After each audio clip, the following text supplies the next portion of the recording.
আল্লাহ তাআলা বললেন, যেই জিন জাতির যেই মানুষের আমি আল্লাহ তাআলা অন্তঃকরণ দিলাম, অন্তর দিলাম, কলব দিলাম, এই অন্তর দিয়ে তারা বুঝার পরও বোঝে না। তাদেরকে মানুষ বোঝার কথা বলে, তাদেরকে মানুষ কোরআনের কথা বলে, তাদেরকে মানুষ নবীজির হাদিসের কথা বলে, কিন্তু তারা অন্তর দিয়ে সেটা অনুধাবন করে না। আল্লাহ তাআলা বললেন, এই মানুষ এবং জিনগুলোকে আমি আল্লাহ তাআলা জাহান্নামের জন্য সৃষ্টি করেছি। নাউজুবিল্লাহ বলেন।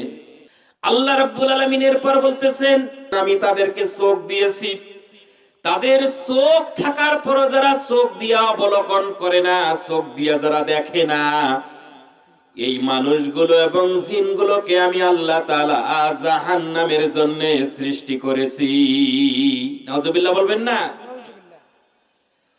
আল্লাহ রাব্বুল আলামিন সুন্দরভাবে জানাই দিলেন, এরপরে আরো কিছু মানুষকে এবং জিনকে জাহান্নামের জন্য সৃষ্টি করেছি, যারা তাদের কান আছে, কান থাকার পরও ওই কান দিয়ে তারা শোনে না, শুনেও না, শোনার ভান করে চলে যায়। এই লোকগুলোকেও আমি জাহান্নামের জন্য সৃষ্টি করেছি। নাউজুবিল্লাহ বলেন।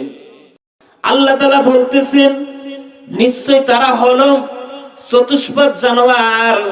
না না না, চতুষ্পদ জানোয়ারই শুধু নয়, চতুষ্পদ জানোয়ারের চাইতে তারা হলো নিকৃষ্ট। জোরে জোরে বলেন নাউজুবিল্লাহ।